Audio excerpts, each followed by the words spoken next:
I'm just gonna do a quick introduction. We have some people to introduce before we get to our panel. So my name is Erica Estes. I am chair of the URI College of Pharmacy Admissions Committee, and we are so excited to have you here tonight and welcome you to our first Pharmacy 2021 and Beyond alumni panel. So there's actually a couple people on the Zoom call here that I would like to introduce before we get to our panelists. So first, I just saw Dr. Kelly Orr hopped on, our Associate Dean. Kelly, I know I didn't tell you this, but do you want to say hello? Hi, this is great. I'm so excited to see everyone, alumni and, potentially new students. And sorry, my kids are yelling in the background. It's very calm here otherwise, but thank you, Erica, for coordinating, and also Ian and Aaron for moderating as well. This is great. And thank you to our alumni who are also great for, coming back and telling their story too. Hi, Kelly. Thanks, Kelly. Yeah, Kelly's going to get a shout out from Matt in the business plan later on, so stay tuned for that. We're also happy to have our Dean, Paul Eric, here, who would also like to give you a welcome as well. Sure, thanks, Erica. I really just wanted to say, if you're new to URI, welcome to our event tonight. I encourage you to visit us at some point in time. We are open. We'd love to show off our facilities. We'd love to show off our students and faculty. So, please come on by and visit us. Thank you to our alumni panelists. I can't wait to hear your stories, and thank you for sharing them. And then finally, in the audience, we do have some students and alums, so it's good to see you all virtually again. So hope you enjoyed the program. Thank you. Awesome. Thanks, Dean Merritt. So tonight's event was actually planned to showcase our alumni who we have featured here on the panel, and really what you can do overall with a pharmacy degree. We want to welcome all of our prospective students, and congratulations to all of the students who have been admitted into our PharmD. And I'm going to say this, which sounds crazy, class of 2027. So there is so much value in expanding this particular panel to our current students, and we're really glad to have some of them on the Zoom call as well. And also just friends and alumni of our College of Pharmacy. So thank you everyone for being here. So we have 5 amazing panelists and 1 superstar 6th year PharmD student who's going to be here to kick off the event. And I can't wait for you to meet them. So this panel highlights several alumni that are featured in our new PharmD Career Exploration Center. And Greg Cianfroni is a 1992 URI College of Pharmacy alumni, and he's founder and CEO of both RX Insider and Core Education Group. So those students on the call will recognize this from the Core Elms platform that you use for experiential education. So we're one of only a few colleges of pharmacy in the country right now piloting this new offering. And Ian Lester, who is not going to show himself on this call, but he's behind the scenes. He's our IT manager, and we've been planning a way to expand the content that's featured in the portal, but really highlight our alumni, telling their stories in their own words and describing their career paths through personal interviews. So we thought we'd highlight a few clips and bios in the portal, but once we began, we realized that these alumni conversations were so much better than what we had ever imagined. So Erin Foray, my 6th year APPE student last block, took on the challenge of being our lead interviewer, and she conducted almost 20 interviews in her 6 weeks that she was with me. We're really proud to have Erin moderate this panel tonight. She's already been featured on Channel 10 News a few weeks ago during the COVID response, and she was on a panel for that as well. So this tonight is really no big deal for her, so we knew she'd be up for it. So Ian, if you want to share the video preview of the portal, we would love to show everyone what that looks like.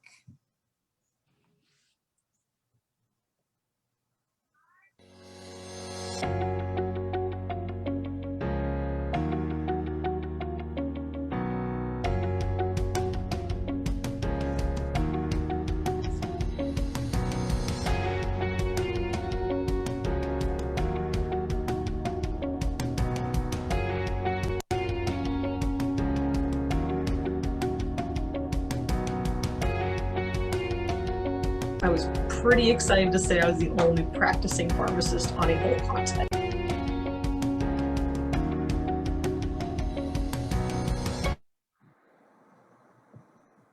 Awesome. All right, good. So thank you.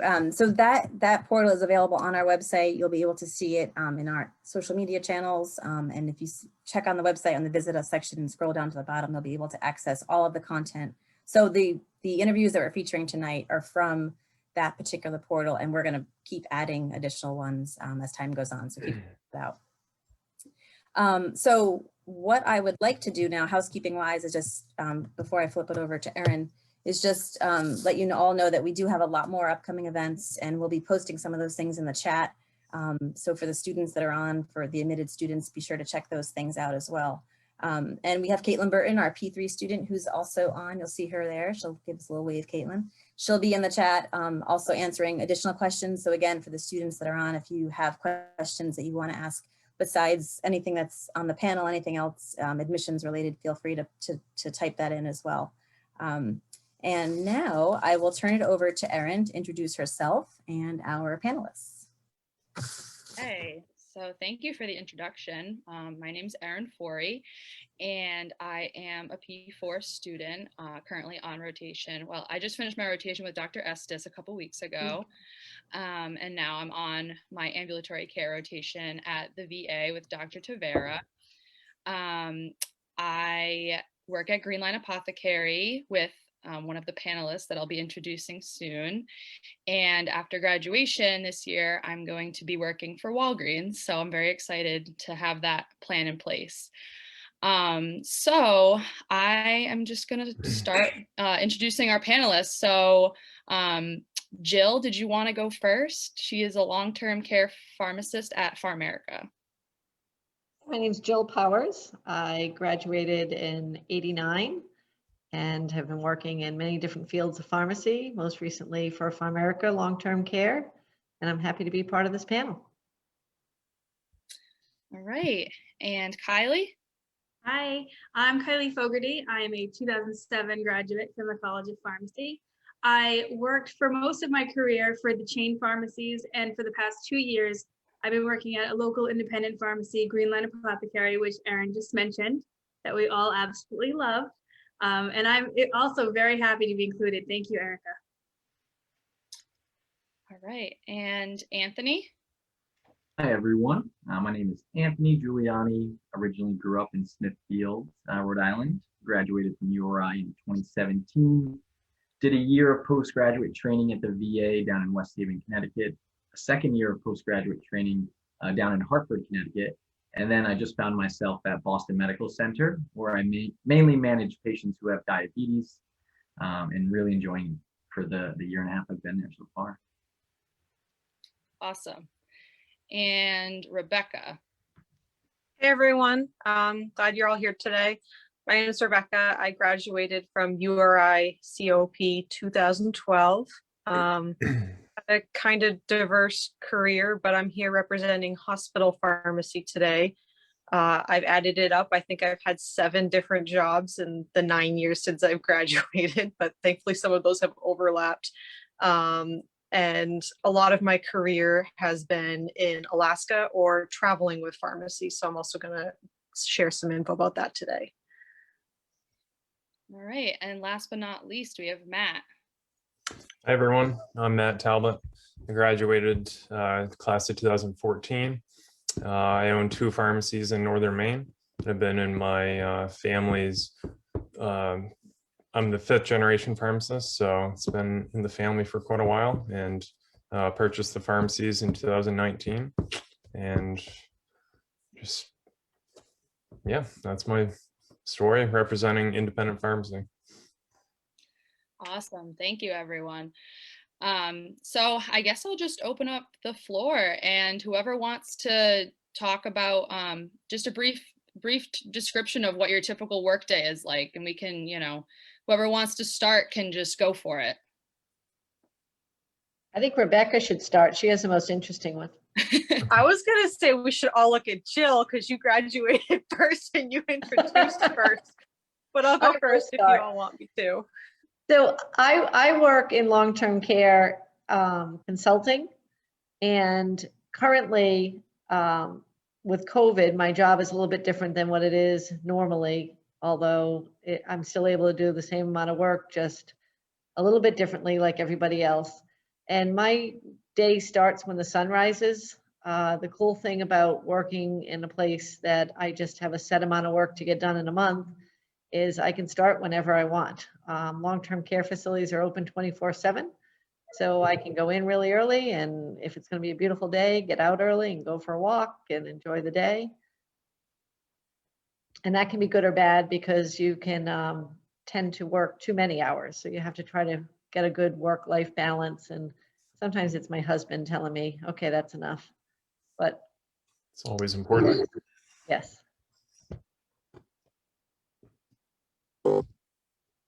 Great. Rebecca, do you want to talk about your typical day in Alaska? Does the There's no sun come sun. up there, Rebecca? Yes, we have 11 hours. I took my dogs for a walk yesterday after work, and yesterday was the first day I'd gotten off work and we actually had daylight. You know, usually New England suffers from this too. You go to work in the dark, you come off of work and it's already dark. But I'm in Barrow, Alaska currently, at an Indian Health Service facility up here. So we have one pharmacy that services not just our town, but the entire North Slope borough. Boroughs are like counties in Alaska. So we have about 10,000 patients living in 6 or 7, or maybe 8 different towns in my borough. None of these towns are connected by road system to each other or to the rest of the world. You know, so when you see those recent articles in social media about pharmacists delivering COVID vaccines by plane and snow machine and all that, that's literally what we do. So Wow. I love that I don't have a typical day. My job currently is the village operations, which is just, I have finally found a way to merge traveling and pharmacy and get paid for it. It's pretty awesome. My big project up here is these pharmacy vending machines that we have in the small towns that don't have a healthcare facility. And I work with local residents there who they're essentially like EMTs who have access to these machines and can do initial triaging to make sure that they have just safe and accurate medications for their patients in these small communities. So. Interesting. Awesome. Does any of the independent pharmacy people want to share what it's like to be in that role? Sure. I mean, I'm in rural northern Maine, so I'm not, I mean, our population is in my town about, I think, 12,000 people. So it's not as spread out as up in Alaska, but I got my main location right in town, and I got a smaller pharmacy about 20 minutes away. That's in a town of maybe 800 or 900 people. So yeah, my typical work day, we're full service retail pharmacy at both locations, and my main location, I also do service long-term care facilities. So I do some of the consulting on the side as well. And with COVID, I recently kind of renovated the back portion of the pharmacy to be able to have sort of walk-in clinic, which has proved pretty helpful for administering COVID vaccines, and also helped spearhead my start in point of care testing, and eventually, hopefully, some telehealth opportunities. So yeah, that's kind of what my current state looks like. Awesome. Anybody else want to share? Sure. So I'm representing ambulatory care, which for everyone who's unfamiliar, essentially I work in a big giant primary care clinic. Has about 40,000 patients, 100 providers. So primary care, like wherever you would see your normal doctor. So what I do is I specialize mainly in diabetes management, along with cholesterol and blood pressure. So when you have 40,000 patients in a clinic, and I work for Boston Medical Center. We're sort of like a safety net hospital of Boston. So we deal with a lot of patients who, have a lot of social barriers. And a lot of them have trouble with diabetes, and the doctors, typically will see a patient for 20 minutes every 3, 6, or 12 months. And that's just not enough time to tackle everything along with diabetes. So that's where I come in. And from start to finish, I'm doing all clinical work every day. I have my own panel of patients. Usually I see about 10 patients per day, and I can write prescriptions under a collaborative practice agreement with the physicians. I can order labs and really practice at the top of my license in that setting. It's incredibly rewarding being able to be a part of these patients' life and have a good impact.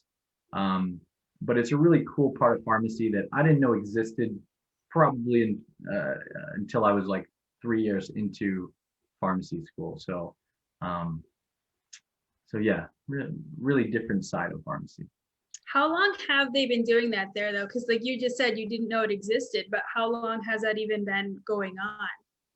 That's a really good question. And the pharmacist who actually piloted the ambulatory care services, she had 2 kids, and I found out yesterday that she's leaving. She did her residency at BMC, but it's been going on at BMC for about 10 to 12 years now. The thing with BMC and a lot of the VAs too, they're these huge health systems that have to take care of so many people, and they're able to figure out how to be really efficient with the people and the clinicians that they hire. So really utilizing pharmacists, to practice at the top of their license to fill these roles is their approach to that healthcare model. So BMC is pretty progressed. I mean, we have in the ambulatory care department alone about 16 pharmacists with 3 supervisors and then our kind of like VP, which compared to my second year of post graduate training, our department was 2 pharmacists. So institutions are definitely ramping up their AmCare. BMC just happens to be a little bit more progressed. But whether you're 2 or 17, you can have a big impact. Right. How broad can are your relate with a lot of that. prescribing privileges, Anthony? I'm curious. Yeah, so I'm able to prescribe anything related to diabetes, blood pressure, cholesterol, asthma, COPD, and smoking cessation. Okay.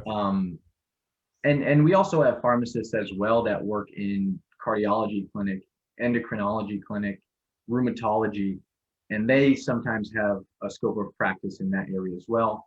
But for me, I stay in those main areas, and the providers really trust us. We put the prescription under their name. We sign a scope of practice, that way they can get filled. But that's kind of what our scope looks like. Great. Yeah, I just got collaborative practice agreements 2 weeks ago for like flu, antiviral treatment, and then group A strep treatment. So those are that's my first kind of foray into the collaborative practice at my location. So on top of vaccinations, I had done that right when I had pretty much gotten done school, got my vaccination program up and running.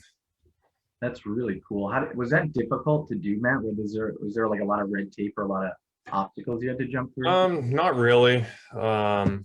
It was a little bit difficult generating it. I mean, there were some good resources for standing orders that were very helpful. And the rest of it, I just kind of had to make up as I go. And the Board of Pharmacy liked what they saw, and I didn't really have to revise too much on the initial submission. So yeah, I'm pretty much the only pharmacy around here that can do both pneumonia vaccines, tetanus shots, the new shingles shots without a prescription. So it's a nice little advantage that I have for people. That's awesome. Matt, did they expand any of that in Maine with COVID? Like in Rhode Island, they expanded it even, for children and things. Yep, they did. I think down to age 3 and older, because before that it was only influenza vaccines for age 9 and up, and then every other vaccine was 18. So they definitely expanded that to help with the shortage of the childhood vaccines with COVID. So how does everybody see their role changing with COVID and beyond after COVID kind of changes and hopefully gets better? How do you see your practice site kind of evolving with that? I don't know who wants to go first. Yeah, I think COVID had a huge impact on my clinic in particular. Once it hit, we had to go completely remote, and before we were every appointment was in person. So now I was doing the entire management of my clinic over the phone. What we realized is that it does offer a significant advantage. Being in Boston and working at, like I said, like a safety net hospital, patients don't always have the resources, the time, or maybe the desire to really drive across Boston, park, navigate in, come to my office to have me talk to them about diabetes for 20, 30 minutes. So my show rates were probably around like 60% for all my patients, which was average compared to my colleagues. Once we went remote and we're just doing everything over a phone call, the show rates increased to around 90 to 95%.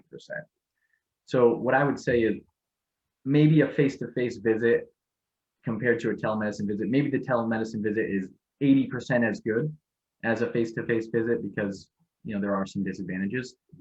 When it's increasing the show rates at that dramatic, of a number, we really do see a big advantage. So I think what we're going to do going forward, and we would have never figured this out if COVID didn't happen, or it would have taken us a long time, is implement part of our clinic, maybe 2 days a week or 3 days a week, that we do it completely telemedicine, because we're able to reach those patients that we weren't really able to get in the door before. Yeah, I mean, I feel like I'm being at the VA for my rotation right now. I've noticed a lot of patients, they either do the phone call visit or the video call visit, and it's just easier for them because sometimes they can't get a ride in to the VA. So I definitely see the benefit in that way. So I know a lot of you all are preceptors. Does anybody want to talk about their experiences as a preceptor and how you kind of engage with current pharmacy students? I can start with that. I was at Seminar by the Sea last year when I think URI got notification that classes were going to be canceled online, and COVID was I guess a year ago this week, I think.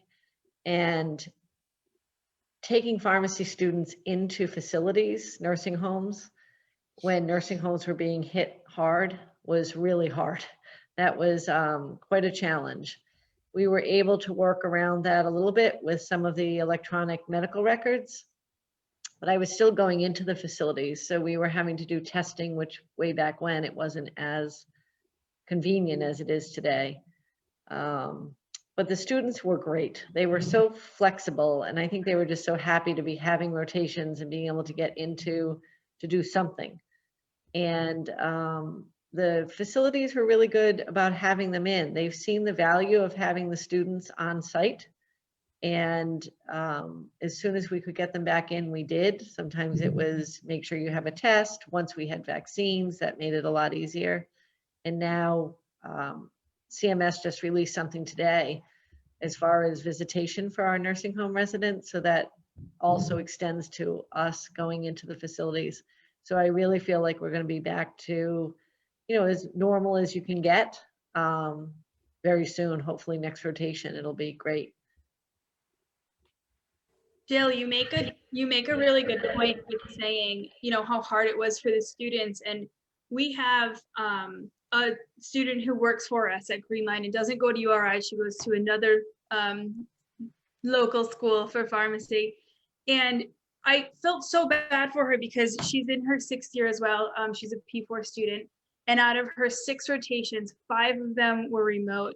And honestly, it wasn't even remote with the preceptor necessarily. It was mostly, on her own at home doing some research that really just cut down on the experience so much. I felt like the students that I have and had last year as my URI students, URI did such a wonderful job pushing forward and making arrangements and tweaking, different circumstances for the students. It was so commendable because you see these other students and that's such a big year and they missed out on so much, Yeah, some of it was even, and again, we had to go a little unconventional, but the governor was saying, be outside. That's where you need to be. So we were outside on my porch and we set our chairs 6 feet apart and I put a screen between us and, you know, we wore our masks and we were able to talk and it still doesn't replace the being in with the other health professionals. So what I would do is have them get on the phone and call when we came across something. I would have them call rather than me so that they could go through the frustration of trying to get to a nurse. And remember, it was the middle of COVID and my population was hit the hardest. The hardest thing about COVID for me was the loss of the life and the nursing staff bringing this home to their family and some of their family dying from COVID, you know, just really being supportive to all of them through this. It's still so hard. I'm sure so many of them are going to have PTSD for so long. But we also had to keep the students safe. You know, that's a huge priority. Yeah, and So- engaged. Yeah, yeah. So Erin, you could speak to some of that from your experience as a P4 student, you know, with your rotations and the amount of yours that were in person versus having to be remote. Yeah, I'm really lucky that all of mine have been in person, and they have been a little bit different than maybe what they would have been before, but I feel really fortunate that URI did want us to be in person safely as best as we could. And, you know, of course, when we had to be virtual, we were virtual, but you know, they really pushed to have us get the most out of our experience. There's also a few questions in the chat that I wanted to address. So I think one of them is about collaborative practice agreements, which we might not have explained for the folks who are maybe newly admitted students. So if someone wants to explain what a collaborative practice agreement is for the students, that'd be great. Sure. Pharmacists with their license aren't allowed to prescribe medications. That's mainly our physicians, our physician assistants, and our nurse practitioners. But we are the drug experts, and a lot of the times, like in my clinic, I'm going to know the diabetes meds a lot better than the physicians in my clinic, and they'll admit that, and they'll know a lot more stuff than I know as well in other areas. But what it allows me to do is work in collaboration with the physician and kind of leverage their license to put in prescriptions myself. So I'm able to sort of practice like that nurse practitioner or that physician assistant. So it's just a way that kind of the healthcare community has realized the value for pharmacists and able to put them in a position where they can maximize their potential health outcomes by prescribing medications and taking a more of an active and clinical role. Awesome. Thanks for that explanation. Dr. Estes, you said that there was a poll that you wanted to do. Yeah, we have just a quick poll because we're just interested in all of the people that are on here, just to kind of get a sense of how many of you are current students or admitted students. So I'm just going to pop this up real quick and you guys can just answer. Hopefully you can see it. You can just answer the quick question of who are you? Can you all see that? Oh, good. This will only take a second.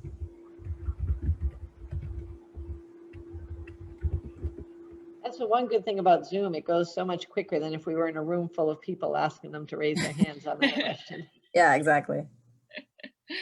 Good. So it looks like the majority of our students or people on the call are students who've been admitted to URI. And then our next one is current URI students. Great. And then we have people who are thinking of URI and alumni. Great. All right. Thanks, everyone. All right. I love the questions in the chat that are talking about sports and other life. I find that really interesting, you know, being. I know I can see the chats. I'm on my phone. I wish I could also be texting to just answer some of those because, you know, pharmacy is great, but it's also about just having that balance too. Keeps you just recharged to go to work every day. Yeah, And I I think plugged in almost on all- the chat there. Yeah, I was able, my freshman year, I didn't play hockey at all, but from sophomore year on, I was able to join the intramurals and play that. And didn't interfere with studies at all. So I know when I was a freshman, I wasn't sure what the workload would be like and if I'd be able to kind of balance something like that. But I learned pretty quickly that's definitely something that you can do. So not gonna advise anyone to be fearful about that. So everyone's And if different. Great for anyone them to is do it. I'm sorry. I think it's interested good for them to do it, to have a good balance, not just be studying.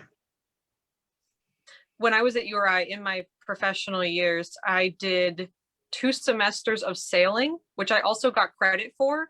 And I think I did a year on the rowing team, JV. So those were just really unique opportunities that URI had since they were so close to all those different water sports.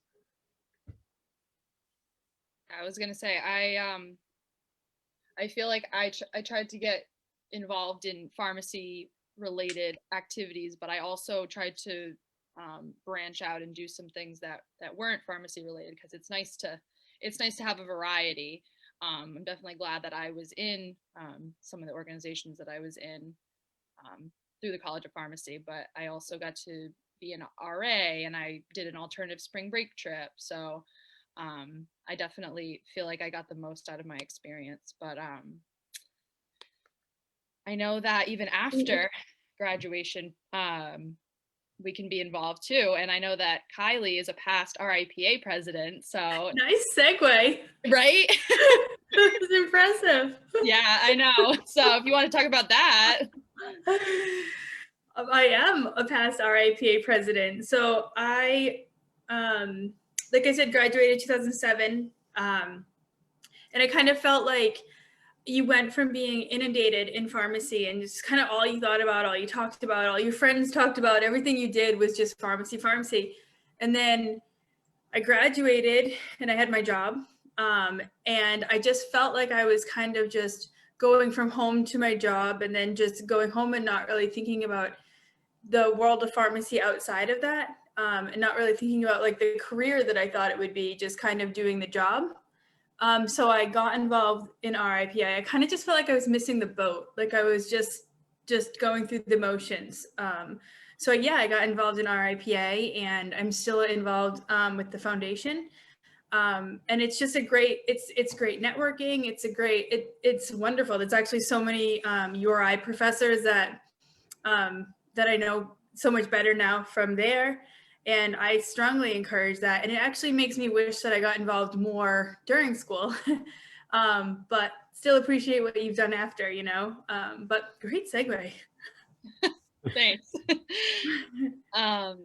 There's a few questions in the chat about landing a job after graduation. So I know this is kind of different for everybody, and everybody kind of took a different path. And we talked about that a lot during our interviews. So does anybody want to talk about their path? And then, we can always, other people can add on to that and say how there's differed. Thought that'd be a good conversation. I'd love to share. So I've had a lot of different jobs, but my calling has always been small rural hospitals. I actually had ties to Northern Maine when I was in college and landed my first job there.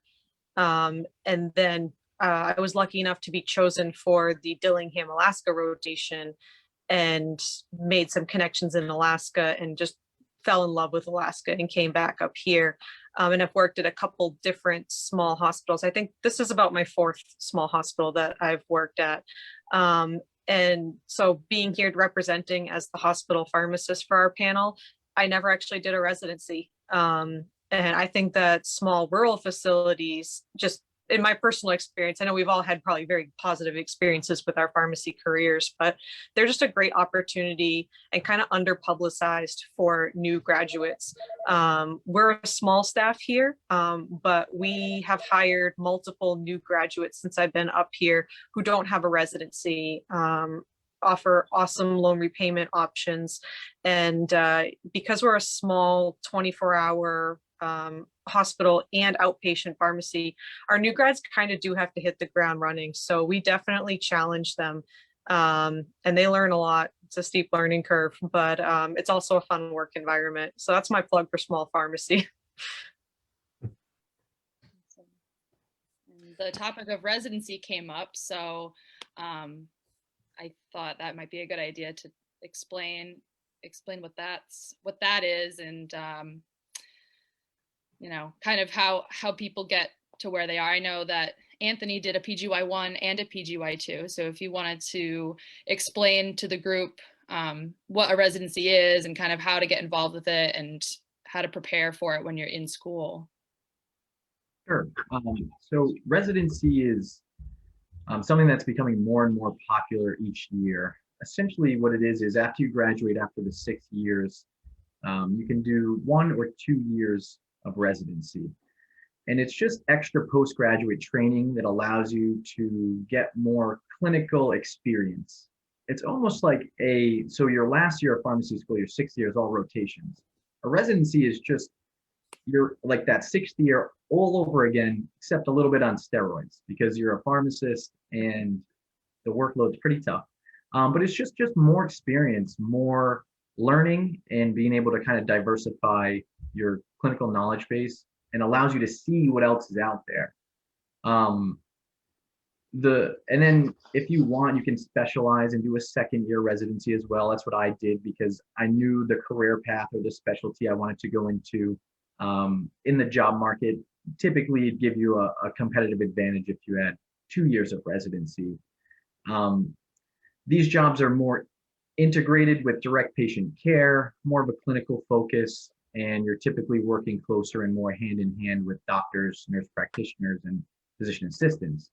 Now, with that being said, residencies are not required to get these jobs. I mean, everybody has a different path. Look at Rebecca, for example, and I know a ton of my colleagues who don't have as much residency training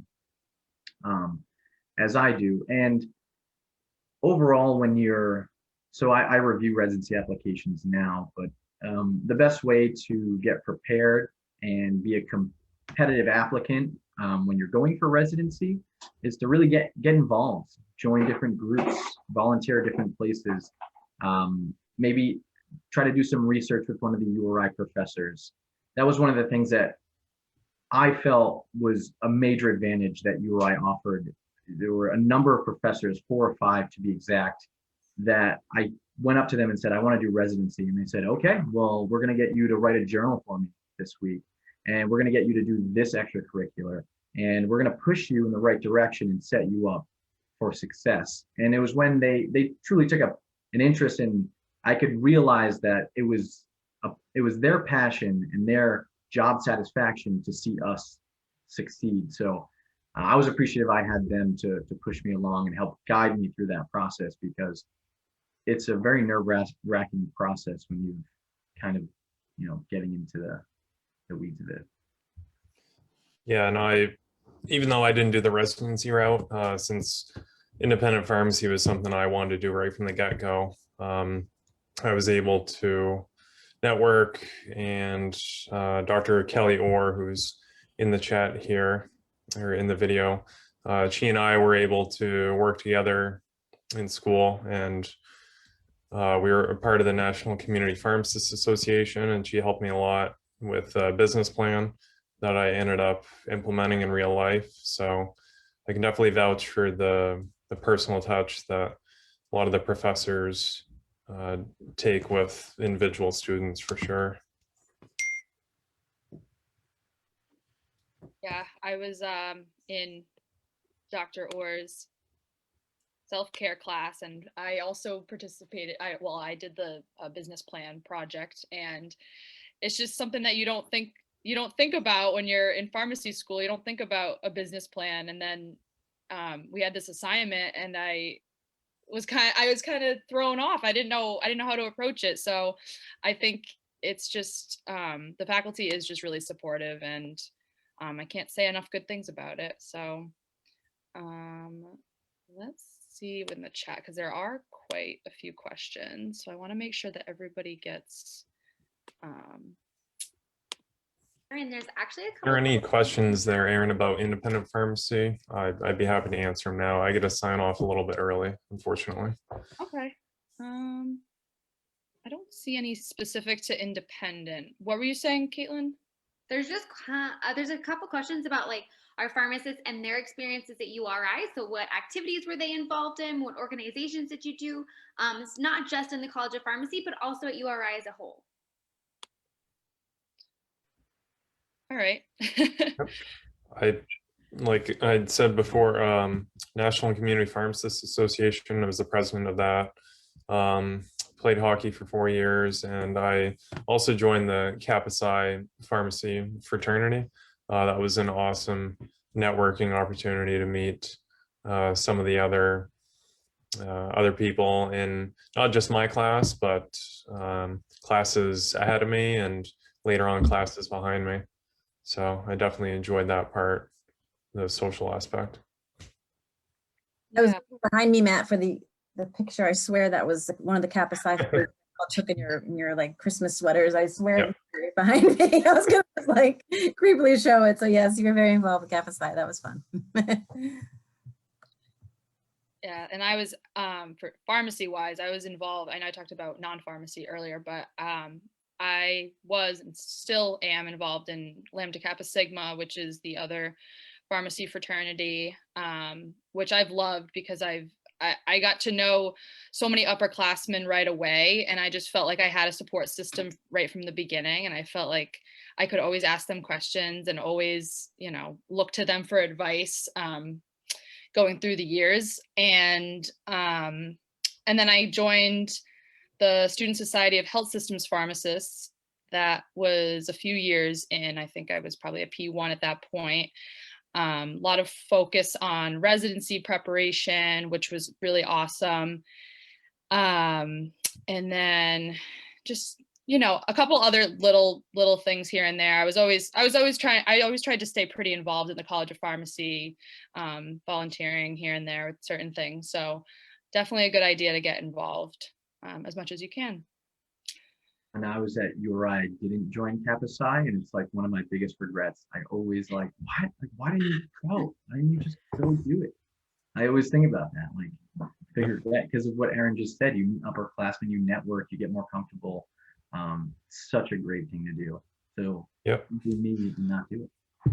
Yeah, that's essentially how I get into a job my third year of school.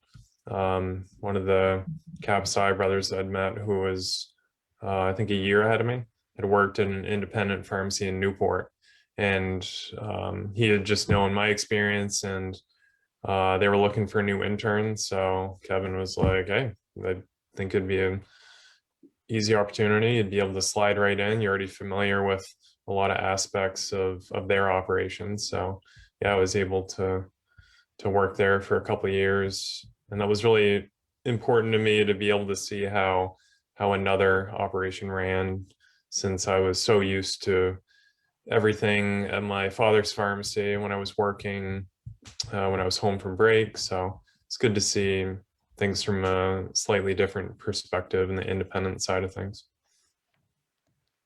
Can I just piggyback off what both of the guys are saying? When I did the fourth year internship in Alaska, I remember being petrified when I got there because I had never been to Alaska before. I'd never even traveled by myself before.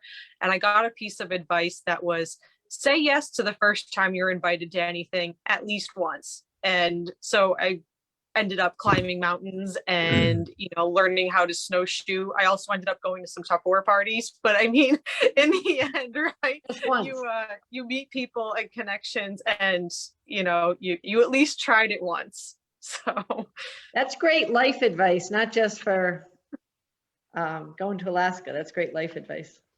For sure. When I mentioned that when I was at URI, I took 2 semesters of sailing, honestly, just because once you graduate, you're never going to be able to take a free sailing class again. Let me just tell you that.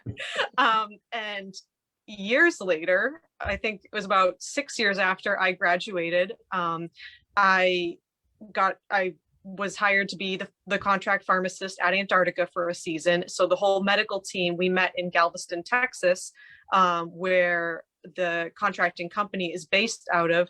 And as an icebreaker for our group, they actually took us out sailing. We all thought it was going to be a fun, like, harbor cruise sail. No, it was competitive sailing.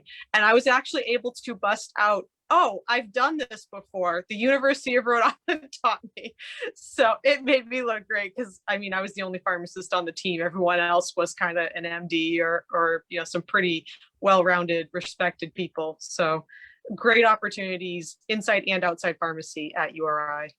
Rebecca, no pun intended with that icebreaker going to Antarctica, but can you give them a quick little bit about your trip to Antarctica? Oh, it was such an amazing experience. I'm so glad I did it.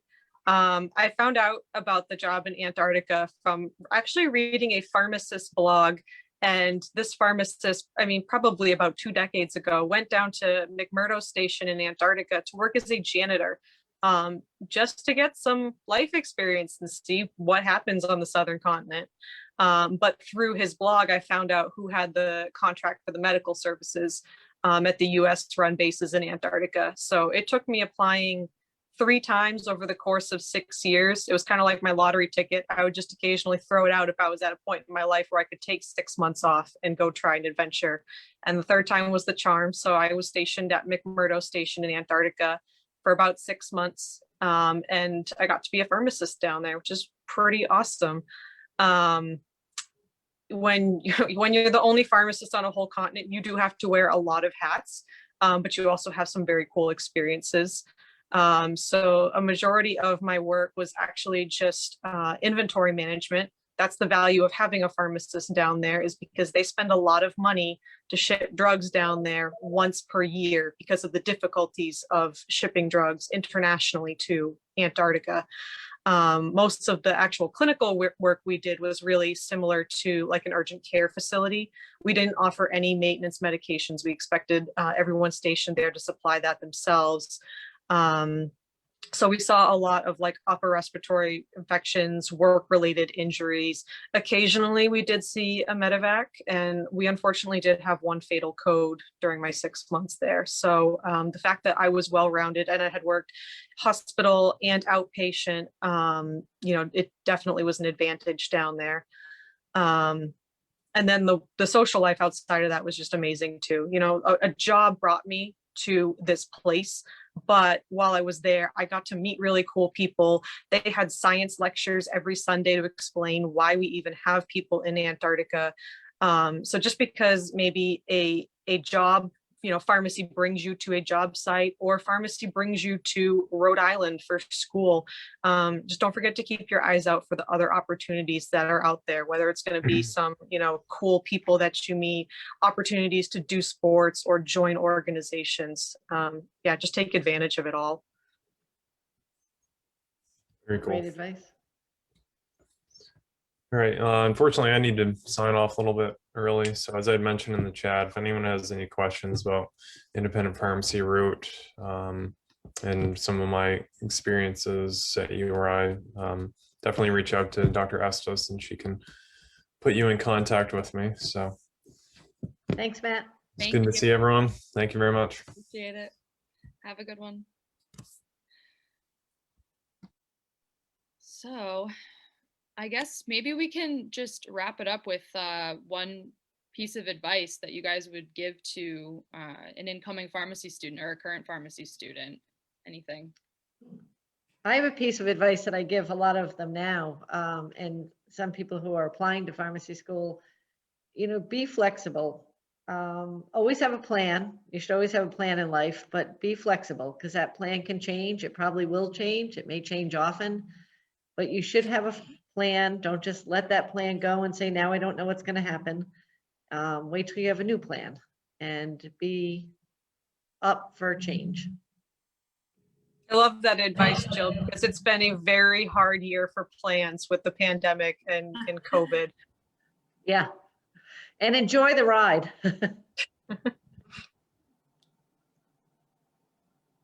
I feel like I've offered our students a lot of advice today. I don't want to overwhelm anyone with advice, but my closing piece of advice would be just find what makes you happy.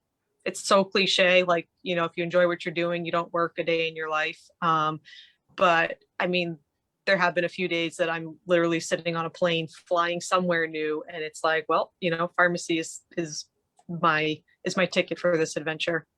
So I wish I but had whatever known it is about that that you- adventure when I was doing it. Now I just travel, I work so I can travel. Yep. I thought that was what pharmacy was going to be, but when I got to time together, I feel like that's when like the pedal really hit the metal for me. So, but I mean, whatever it is that, you know, makes you feel passionate about life, especially in like the day and age that we're heading into now, and how involved technology is becoming with pharmacy through telehealth. And I mean, so many different mediums, and our younger generation is just so well equipped to handle that. I think there's going to be a lot of different opportunities to tie personal passions into your career. Yeah, and I think kind of to just talk about how great URI is, I also think not a lot of people talk about it, but it has great value in terms of, you know, you as 17, maybe 18 years old are about to make one of the biggest financial investments in your entire life. So URI is, I think, subjectively and objectively one of the best schools in New England for pharmacy. And like Caitlin had mentioned before in the chat, it has some of the lowest tuition around. And when you get to be my age and you graduate, student loans become a real thing. I'm sure you read about it on the news all the time. So it's very important to consider these things. I don't know if anyone listens to Dave Ramsey, but he'd be, you know, emphasizing on it big. It's like, you know, put it this way: if you're choosing between a BMW, an Audi, and a Mercedes, pretty all standard cars, pretty all even. If one of them is half the price compared to the other one, it's kind of an obvious choice. Maybe I like the BMW, maybe I like the Audi. The Mercedes is half the price. You know, you have to look at value. You're about to make a really big financial investment. So consider those things. You don't want to be kicking yourself when you're my age and maybe you didn't think about finances that much. Finances are not everything, but it's something you got to consider, especially being so young. How are you supposed to know this? But just, you know, really consider that. And that's why I think URI is such an amazing advantage with their tuition, because they offer a phenomenal program at a phenomenal price, and value is key. Anthony, I think you could also add in there, you know, look at the long-term value of that car.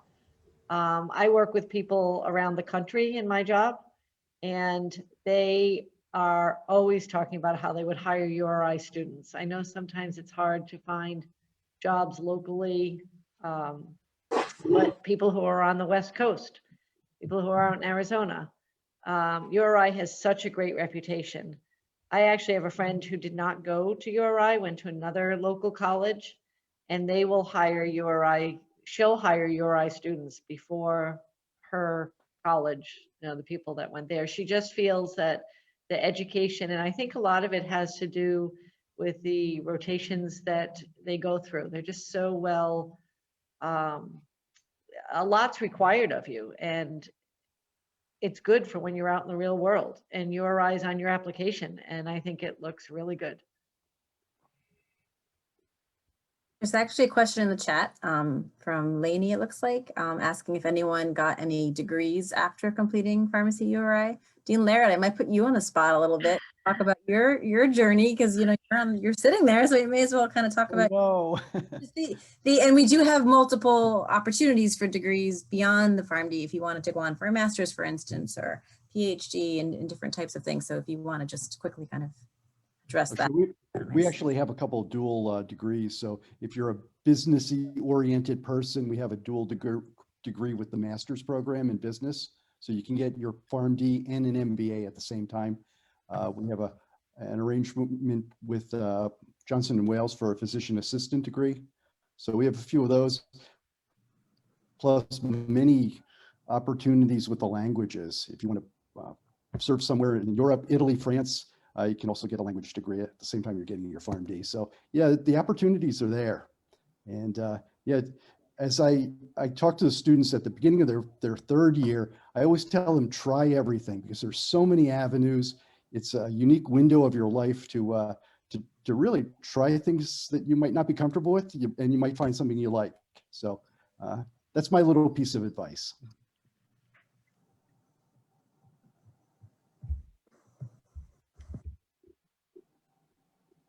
Anybody else have any pieces of advice for the incoming students? I want Kylie to talk about some of her positivity. Kylie's the most positive person, and if you were to watch her interview, she was the first person that Erin actually interviewed in the portal, and we were just so mesmerized by her positivity of the. I think enjoyed your video too.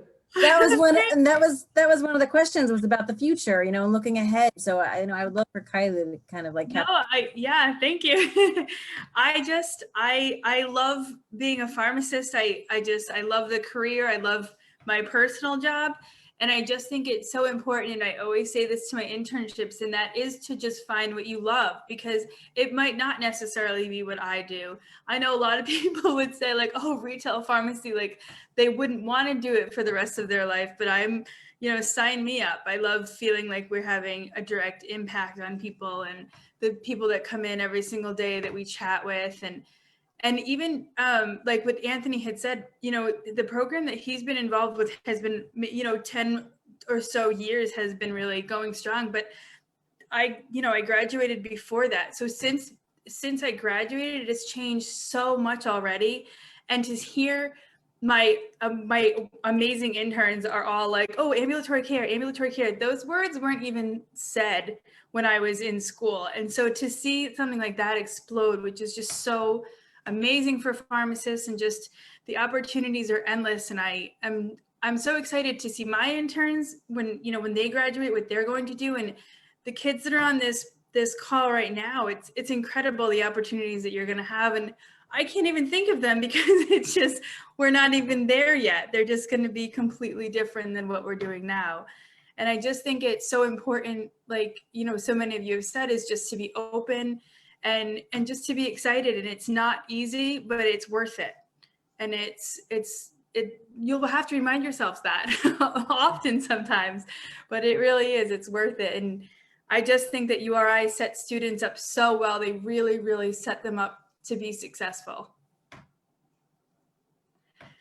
There's my positivity. Love it.